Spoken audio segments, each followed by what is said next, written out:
Hello students, today in this video we are going to understand questions and answers of your poem for A Thing of Beauty written by John Keats।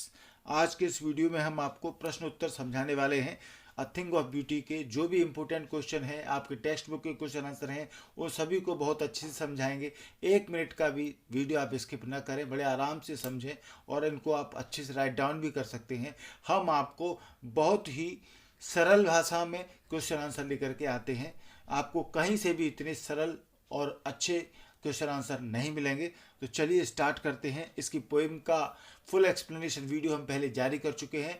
इस video के description में आपको उसकी link मिल जाएगी और इसके अलावा जो भी आपके पहले के चैप्टर हैं क्लास 12 के, उनके भी वीडियो की लिंक आपको इस वीडियो के डिस्क्रिप्शन में मिल जाएगी।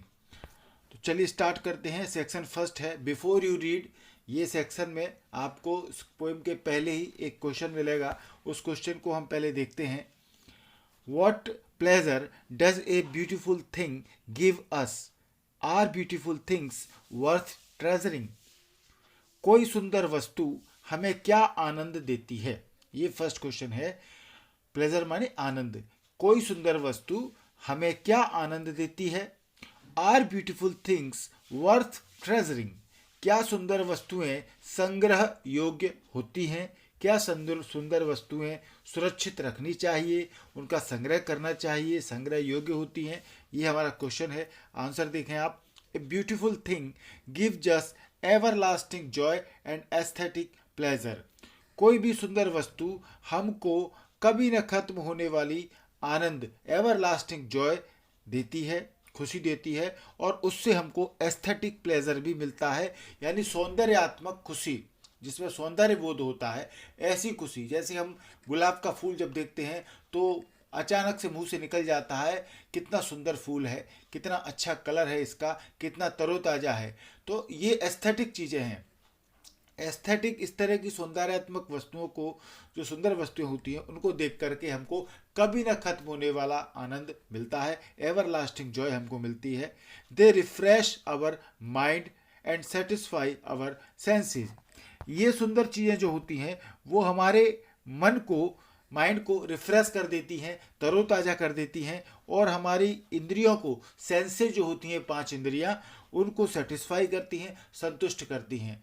जो भी हम नेचुरल 5 चीज़ें देखते हैं तब हमारे सारे जो भी 5 सेंसेस हैं उनको बड़ा ही आनंद मिलता है और मन को तरोताज़ा हम फील करते हैं। The world is full of negative ideas. अब इसमें तो कोई बात नहीं है, जो दुनिया है वो पूरी नेगेटिव आइडियाज से लगभग भरी हुई है। नकारात्मक विचार लोग करते रहते हैं। Which make our life dull, sad and depressing and without hope. दुनिया नेगेटिव आइडियाज वाली है जो हमारे जीवन को डल बना देते हैं, नीरस, बोरिंग बना देते हैं, दुखी बना देते हैं, निराश बना देते हैं, और कोई उम्मीद हमारे जीवन में नहीं रहती। ऐसे हमारा आसपास का वातावरण नेगेटिव आइडियाज से, नकारात्मक विचारों से हो जाता है कि हम खुद ही दुख महसूस करने लगते हैं। Beautiful things are worth treasuring. सुंदर चीज़ें जो हैं वो वर्थ ट्रेजरिंग होती हैं, संग्रह योग्य होती हैं, उनको हम अपने पास सुरक्षित रखना चाहिए। Because their memory soothes our nerves. क्योंकि उनकी जो मेमोरी होती है वो हमारी नर्व्स को, हमारी तंत्रिकाओं को शांत करती है। And inspires us to overcome the depressing elements in life. और हमारे जीवन की जो निराशात्मक तत्व हैं, जो निराशा देते हैं हमको, उन चीज़ों पर हमको विजय दिलाने में, ओवरकम करने में हमें प्रेरणा देती है। जब भी हम दुखी होते हैं तो हम कहीं पार्क में चले जाएं, कहीं हरी भरी घास पर टहलने लगें, मॉर्निंग में कहीं जाएं, तो नेचुरल चीज़ें जो होती हैं ये हमको स्थायी सुख देती हैं। हम जब दुखी भी हैं तो हम सुखी फील करने लगते हैं। यही इस क्वेश्चन के आंसर में है। सेक्शन फर्स्ट में यदि हम जाएंगे तो थिंक इट आउट, इसका जो विचार करना है, ऐसे क्वेश्चन दिए हैं। उसमें और भी तरह के ऑप्शन अथवा में जो क्वेश्चन हो सकते हैं वो हम आपको जो पूछते रहे हैं अब तक परीक्षाओं में, वो दे रहे हैं। फर्स्ट क्वेश्चन है आपकी टेक्स्ट बुक का। List the things of beauty mentioned in the poem. कविता में बताई गई सुंदर वस्तुओं की सूची बनाएं। जो भी सुंदर वस्तुएं जिनकी चर्चा की है कविता में, उनकी सूची बनाना है। या वो ये कह सकते हैं क्वेश्चन को, mention any 4 things of beauty that add joy to life. ऐसी चार चीज़ें, सुंदर चार चीज़ें बताइए जो हमारे जीवन में खुशी बढ़ा देती हैं, आनंद को, जॉय को बढ़ा देती हैं। या फिर वो पूछ सकते हैं, name the things of nature, प्रकृति की ऐसी चीज़ों के नाम बताओ that are constant sources of beauty, जो सुंदरता का लगातार स्रोत होती हैं, जो निरंतर हमको खुशी देती हैं। ऐसी चीज़ों के नाम बताओ। तो जो लिस्ट है नेचर की इस पोएम में जो दी है उसकी बात करें तो आंसर देखें, there are several things of beauty mentioned in the poem. इस कविता में बहुत सी चीज़ें जो सुंदर हैं उनकी बात की गई है। सम ऑफ दीज आर द सन, उनमें से कुछ क्या है? द सन, सूरज, मून, चंद्रमा, ओल्ड एंड यंग ट्रीज, ठीक है, बूढ़े और जवान पेड़ पौधे सभी तरह के, डैफोडिल्स जो होते हैं फूल वो, and the greenery surrounding them, और उनके चारों तरफ जो हरियाली भरी रहती है। ये सब जो है सुंदर चीज़ें हैं जिनकी कविता में बात की गई है। क्लियर वाटर स्ट्रीम्स, साफ स्वच्छ पानी के झरने, द फॉरेस्ट, जंगल, मस्क रोज यानी कि जो कूजा के फूल कहते हैं या कस्तूरी गुलाब इसको बोलते हैं। The stories of our mighty dad, जो हमारे पुराने वीर जो थे वो मर गए पर उनकी जो कहानियाँ हम सुनते रहते हैं साहसी लोगों की, वो सभी की बात इस कविता में की गई है और ये सभी बहुत सी सुंदर चीज़ें हैं। चलिए आगे क्वेश्चन देखते हैं। List the things that cause suffering and pain, ऐसी चीज़ों के नाम बताना है जिन चीज़ों से कष्ट और पीड़ा होती है, उनकी सूची बनाना है, जो हमको सफरिंग देती हैं, पेन देती हैं। तो आंसर में देखें, होपलेसनेस, निराशा, सैडनेस, दुखी होना, लेक ऑफ नोबल क्वालिटीज या श्रेष्ठ गुणों की कमी, हमारे अंदर निराशा भरी रहती है, दुख रहता है, श्रेष्ठ गुणों की, नोबल क्वालिटीज की कमी रहती है। Unhealthy and cruel style of living, जो हमारी स्टाइल है, जीने की जो शैली है वो क्रूअल है, अनहेल्दी है, अस्वास्थ्यकर है। ये are the things which cause suffering and pain, ये सब ही चीज़ें हैं जो हमें कष्ट और पीड़ा देती हैं। अगला क्वेश्चन है, what does the line therefore are wreathing a flowery band to bind us to earth suggest to you, यहाँ पर ये पोएम से एक लाइन ली गई है। तो ये क्वेश्चन है कि ये जो लाइन है जिसका अर्थ है, हम धरती से बंधने के लिए फूल मालाएं गूंथते हैं, हम धरती से बंधने के लिए फूल की मालाएं गूंथते हैं, इसका क्या महत्व है?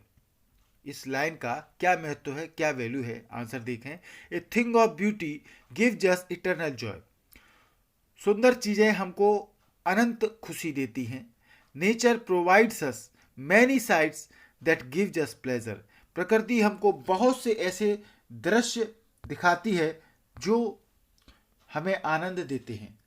All these beautiful memories always stay in our mind, सभी ये सुंदर जो मेमोरीज होती हैं, यादें, ये हमेशा हमारे दिमाग में स्टे करती हैं, बनी रहती हैं।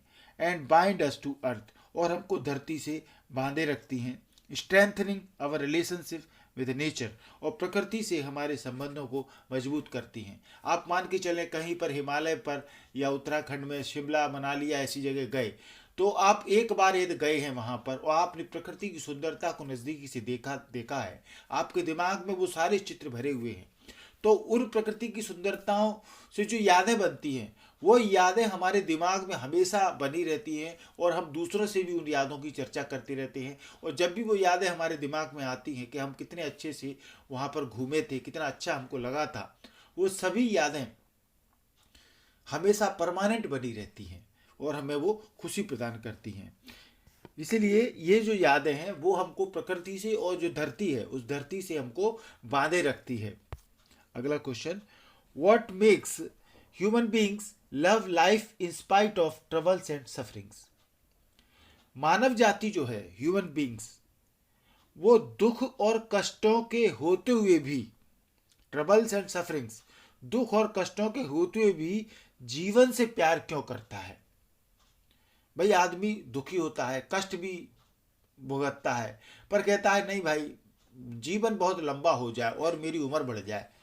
तो मनुष्य जाति जो है, मनुष्य वो दुख और कष्टों के होते हुए भी जीवन से प्यार क्यों करता है, ये क्वेश्चन है हमारा। या इसको पूछ सकते हैं, what makes human beings love life in spite of all the troubles they face. सभी जो कष्ट वो जिनको वो फेस करते हैं, सामना करते हैं, उस सब के बावजूद भी आदमी जीवन को प्यार क्यों करता है। तो आंसर देखें, no doubt there are sufferings and troubles. इसमें तो कोई शंका नहीं है कि सफरिंग और ट्रबल्स जो कष्ट हैं वो तो बने ही रहते हैं जीवन में, दुख और कष्ट तो बने रहते हैं, इसमें कोई डाउट नहीं है। But in spite of all the sufferings, परंतु इन सब कष्टों के बावजूद we get a glimmer of hope, हम उम्मीद की किरण पाते हैं। हम हमेशा आशावादी रहते हैं और एक उम्मीद की किरण हमारे अंदर बनी रहती है इन कष्टों के बावजूद भी, एक ग्लिमर ऑफ होप यानी उम्मीद की किरण। वी गेट इटर्नल प्लेजर, हम एक अनंत कभी न खत्म होने वाला प्लेजर, आनंद प्राप्त करते हैं फ्रॉम अवर ब्यूटीफुल सराउंडिंग्स, जो चारों तरफ सुंदर चीजें हैं उनसे हम एक अनंत, एटर्नल माने अनंत, कभी न खत्म होने वाला लिमिटलेस प्लेजर हम प्राप्त करते हैं। Nature helps us shed this gloom, प्रकृति हमें इन दुखों से एक छाया का काम करती है, एक वृक्ष की तरह, शेड की तरह, छप्पर की तरह हमारी मदद करती है। प्रकृति हमें सुख देती है, आनंद देती है। अगला क्वेश्चन है, इंपोर्टेंट है, why is grandeur associated with the mighty dead. Grandeur माने होता है वैभव, एसोसिएटेड माने संबद्ध होना, जुड़े होना, और माइटी डेड से मतलब यहाँ पर है जो महान मृत वीर, जो हमारे पुरखे थे या जो महान शहीद लोग जिनकी हम बातें करते हैं, वो महान मृत वीर। तो क्वेश्चन ये है, महान मृत वीरों यानी माइटी डेड के साथ ग्रैंडर वैभव क्यों एसोसिएट होता है, क्यों संबद्ध होता है। उन महान मृत वीरों के साथ हम वैभव की बात क्यों करते हैं, क्यों वैभव उनके साथ जुड़ जाता है। Why does Keats associate grandeur with a mighty dead. Keats जो इस कविता के पोइट हैं वो कैसे इन महान मृत वीरों के साथ ग्रैंडर को एसोसिएट करते हैं, क्यों करते हैं, वाई। या how can mighty dead B things of beauty, जो महान मृत वीर हैं वो कैसे एक सुंदर चीज बन जाते हैं। ये क्वेश्चन इंपोर्टेंट है, आंसर इसका आप देखें। The poet finds beauty even in death, कभी मृत्यु में भी सुंदरता पाता है, डेथ में भी उसको ब्यूटी दिखती है। माइटी डेड जो वर्ड यहां पर लिया गया है वो रिफर्स, वो ये बताता है to the glorious death of our forefathers. Forefathers माने जो हमारे पुरखे थे, पुराने लोग, दादा परदादा, तो हमारे पुरखों की जो गौरवपूर्ण मौत हुई थी, मृत्यु हुई थी, वही माइटी डेड को रेफर करती है यहाँ पर। Who were great in their own ways, जो कि किसी न किसी तरीके से, अपने खुद के तरीके से वो महान थे, हमारे पूर्वज। Grandeur is associated with them, वैभव उनके साथ जुड़ा हुआ है, बिकॉज क्योंकि our past is full of stories of their glory, क्योंकि हमारा जो पास्ट है, भूतकाल जो निकल चुका है, वो उनकी वीर गाथाओं से, उनकी जो ग्लोरी थी उनकी कहानियों से भरा हुआ है। जब भी हम पुरखों की बातें करते हैं तो उनकी बहादुरी, उनकी जीवन शैली, उनके बड़े बड़े काम, उनके बारे में हम बात करते हैं। They will always be remembered for their achievement, वे हमेशा उनकी अचीवमेंट्स, उपलब्धियों के लिए याद किए जाएंगे, जाने जाएंगे। अगला क्वेश्चन छठवा, why do we experience things of beauty only for short moments और do they make a lasting impression on us. अब यहां आपको ये बताना है क्वेश्चन में, क्या हम सुंदर वस्तुओं का अनुभव, एक्सपीरियंसेस, केवल कुछ समय के लिए करते हैं, शॉर्ट मोमेंट्स के लिए करते हैं, या वे हम पर स्थायी प्रभाव डालती हैं, लास्टिंग इंप्रेशंस डालती हैं, कभी न खत्म होने वाला प्रभाव डालती हैं। सुंदर चीज़ों से हमें जो अनुभव मिलता है, वो क्या हम सुंदर वस्तुओं का अनुभव केवल कुछ समय के लिए करते हैं या वे हम पर स्थायी प्रभाव डालती हैं, ये क्वेश्चन है। इस क्वेश्चन के साथ में इंपोर्टेंट क्वेश्चन ये भी हमने जोड़ दिया है, इसका आंसर जो पहले आता रहा है, how is a thing of beauty is Joy for ever. कोई भी जो सुंदर वस्तुएं होती हैं वो हमेशा के लिए खुशी कैसे होती हैं, आनंद कैसे होती हैं, या what does a thing of beauty do for us, सुंदर वस्तुएं हमारे लिए क्या करती हैं। ये क्वेश्चन आते रहे हैं तो इम्पोर्टेंट है। आंसर देखें, the Joy given by a thing of beauty is ever lasting, खुशी जो हमें सुंदर वस्तुओं से प्राप्त होती है वो कैसी होती है, एवर लास्टिंग होती है, कभी न खत्म होने वाली होती है। It creates a deep impression, ये जो खुशी मिलती है हमको जॉय, ये हमारे माइंड पर, मन पर एक गहरा इम्प्रेशन, एक गहरा प्रभाव क्रिएट करती है, निर्मित करती है। The pleasure it gives us never fades, खुशी जो हमको इन चीज़ों से मिलती है वो कभी फीकी नहीं पड़ती है, फेड नहीं होती है, फेड्स अवे।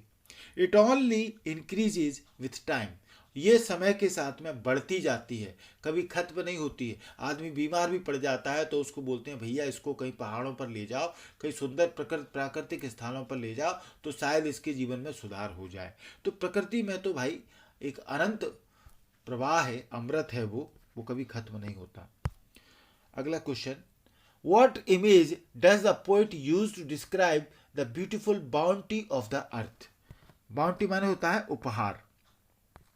तो प्रश्न ये है, कवि धरती के सुंदर उपहार का वर्णन करने के लिए किस छवि, किस इमेज का प्रयोग करता है। धरती के जो सुंदर उपहार हैं, ब्यूटीफुल बाउंटी है पृथ्वी की, उसको बताने के लिए, वर्णन करने के लिए कवि किस इमेज का उपयोग करता है, कौन सी ऐसी लाइन है जिसमें बहुत अच्छे से कवि इस बात को बताता है। आंसर है, the poet uses the image of nature, प्रकृति की जो इमेज होती है, छवि, उसको कवि उपयोग करता है। वो ये लाइन है, ये आप ध्यान से देखें, an endless fountain of immortal drink pouring on to us from the heaven's brink, brink माने किनारा, हेवंस ब्रिंक यानी स्वर्ग का किनारा। तो स्वर्ग के किनारे से, स्वर्ग के किनारे से अमरता का पेय, एक इमोर्टल ड्रिंक जो हमको अमृत जिसको कहते हैं, अमृत, अमरता का पेय जो हमको अमर बना दे, अमरता का पेय एक अनंत फव्वारे से, एक एंडलेस फाउंटेन यानी अनंत फव्वारे से फूटते हुए हमारे अंदर प्रवेश कर रहा है। इस लाइन का अर्थ है, स्वर्ग के किनारे से अमरता का पेय यानी अमृत जो है एक अनंत फव्वारे से फूटते हुए हमारे अंदर प्रवेश कर रहा है, यानी कि स्वर्ग से अमृत की वर्षा हो रही है इस प्रकृति के रूप में, जो हमको मिल रही है और हमको वो एक नया जीवन प्रदान करती है। ये इमेज क्रिएट करने की कोशिश कवि ने इस लाइन में की है। इसमें हम कुछ और 2-3 इंपॉर्टेंट क्वेश्चन भी आपको सेक्शन 2 में ले रहे हैं जो परीक्षा में आते रहे, उनको भी आप लर्न करें, राइट डाउन करें। पहला क्वेश्चन है, in the hot season how do man and beasts get comfort, गर्मी के मौसम में, गर्मी के सीजन में कैसे आदमी और जानवर कंफर्ट फील करते हैं, आराम कैसे महसूस करते हैं गर्मी के दिनों में, हॉट सीजन में। ये क्वेश्चन आता रहा है पहले। आंसर देखें, nature is a constant source of Joy and pleasure, प्रकृति खुशी और आनंद का एक लगातार स्रोत होती है, कांस्टेंट सोर्स है। The small streams with cool and clear water, साफ और स्वच्छ पानी की छोटी छोटी धाराएं, and the blooming flowers and plants, और खिलते हुए फूल पौधे, ये प्रोटेक्ट करते हैं, सुरक्षा करते हैं man and beast in the scorching heat of the summer season, गर्मी के दिनों में जो स्कॉर्चिंग यानी झुलसाने वाली गर्मी जो पड़ती है उससे आदमी और जानवरों की सुरक्षा होती है, और वो सुरक्षा पौधे करते हैं, प्लांट्स करते हैं, ब्लूमिंग फ्लावर्स करते हैं, खिलते हुए फूल करते हैं, साफ स्वच्छ पानी गर्मियों में पीने को मिल जाता है, वो हमारी सुरक्षा करता है। फ्लावर्स एंड शेडी प्लेसेस, फूल और छायादार स्थान जो पेड़ों के होते हैं, give comforts to man and beasts, ये आदमियों को और बीस्ट मानी जानवरों को कंफर्ट्स प्रदान करते हैं। अगला क्वेश्चन है, what is the message that John Keats wants to give through a thing of beauty, ये जो पोएम है ए थिंग ऑफ ब्यूटी, इसमें जॉन कीट्स जो इसके कवि हैं वो क्या संदेश देना चाहते हैं इस कविता के जरिए, इस कविता के जरिए वो क्या मैसेज देना चाहते हैं। आंसर है the very first line of the poem conveys the message of the poet. पहली ही लाइन जो इस कविता की है वो कविता में वो पहली लाइन ही कवि का संदेश हम तक पहुंचाती है, बताती है इस कविता का संदेश। ए thing of beauty is a joy for ever. पहली लाइन यही है, a thing of beauty is Joy for ever, यानी कि एक सुंदरता भरी चीज अनंत रूप से आनंददायी है। ब्यूटी नेवर फेड्स, सुंदरता कभी नहीं मुरझाती, चाहे वो किसी व्यक्ति में सुंदरता हो, उसके गुणों में सुंदरता हो या प्रकृति में सुंदरता हो। जो भी सुंदर चीज़ें हैं जो परमानेंट सोर्स होती हैं वो कभी फेड नहीं होती। कृत्रिम चीज़ें, यदि आप बाजार से कोई फूल ले आएंगे जिस पर कलर चढ़ा होगा या हम कपड़े ले आते हैं तो उनका रंग उड़ जाता है, परंतु नेचर की जो चीज़ें हैं उनका रंग कभी नहीं उतरता। It helps us to come out of the sadness and hopelessness. ये सुंदरता हमें मदद करती है, हमें दुखों से बाहर करने में, हमें निराशा से बाहर निकालने में मदद करती है ब्यूटी की चीज़ें। The memory of such a thing is a source of everlasting happiness. इन सुंदर चीज़ों की जो मेमोरी बनती है, याद बनती है, वो हमारे लिए एक अनंत खुशी का साधन होती है, स्रोत होती है। हमें हमेशा खुशी मिलती है उन चीज़ों को याद करके जो नेचुरल है, प्राकृतिक है। लास्ट क्वेश्चन है इसका वीडियो का। According to Keats what spreads the pall of despondence over our dark spirits, how is it removed. ये क्वेश्चन पहले एग्जाम में आता रहा है, इसको आप समझें। यहाँ पर द पाल ऑफ डिस्पोंडेंट्स, ये जो वर्ड है the pall of despondence, despondence माने होती है निराशा, अंधेरा जिसको हम कह सकते हैं, और पाल माने होता है आवरण। तो अंधेरे का आवरण या निराशा का आवरण जो हमारे मन पर छाया रहता है, द पाल ऑफ डिस्पोंडेंस जिसको कहते हैं। और डार्क स्पिरिट्स, डार्क स्पिरिट से मतलब है हमारी उदास अंतरात्मा। काली या अंधेरी अंतरात्मा स्पिरिट नहीं कहेंगे यहाँ पर, उस जो ब्लैक जो डार्क वर्ड है वो उदासी को बताता है। तो प्रश्न ये है कि कवि कीट्स के अनुसार क्या चीज हमारी उदास अंतरात्माओं, डार्क स्पिरिट्स को, डार्क स्पिरिट्स उदास अंतरात्माओं पर निराशा का आवरण फैला देती है। क्या ऐसी चीज है जो हमारी उदास अंतरात्माओं पर निराशा का आवरण फैला देती है। हाउ इज इट रिमूव्ड, और इसे कैसे हटाया जाता है। How is the pall of despondence moved away from our dark spirits. ठीक है ना, यही इस प्रश्न का अर्थ है कि कैसे कोई उदास अंतरात्माओं पर नीरसता का जो आवरण है वो कैसे फैल जाता है, कैसे उसको हम दूर कर सकते हैं नीरसता के आवरण को हमारी उदास अंतरात्माओं से। ये प्रश्न है, आंसर देखें। Man makes his life miserable by his on nature and actions. आदमी है ना, वो अपने जीवन को मिजरेबल बना लेता है, दुखी बना लेता है। कैसे? By his on nature and actions, अपने खुद के स्वभाव के कारण, प्रकृति के कारण जो उसका स्वभाव होता है, गुस्साला स्वभाव, निराशा का स्वभाव, जैसा भी स्वभाव होता है, उस नेचर के कारण और अपने एक्शंस के कारण, कार्यों के कारण, जो वो काम करता है उन कामों के कारण और अपने स्वभाव से वो अपने जीवन को मनुष्य जो है मिजरेबल बना लेता है, दुखी बना लेता है। ही फेसेज मिजरीज एंड पेन्स, और फिर वो कष्ट और दुखों का सामना करता है। Amid these miseries and sufferings, amid माने बीच में, और इन दुखों और कष्टों के बीच ए थिंग ऑफ ब्यूटी, सुंदर चीजें प्रोवाइड कराती हैं, सुलभ कराती हैं the only hope to humanity, मानवता को उम्मीद की किरण केवल ये सुंदर चीजें ही दे पाती हैं। मनुष्य अपने कामों से खुद को दुखी कर लेता है, दुखों कष्टों का सामना करता है, परंतु इन्हीं दुखों और कष्टों के बीच में सुंदर वस्तुएं, ए थिंग ऑफ ब्यूटी ही केवल वो है जो ह्यूमैनिटी को, मानवता को आशा जगाती है, उम्मीद जगाती है।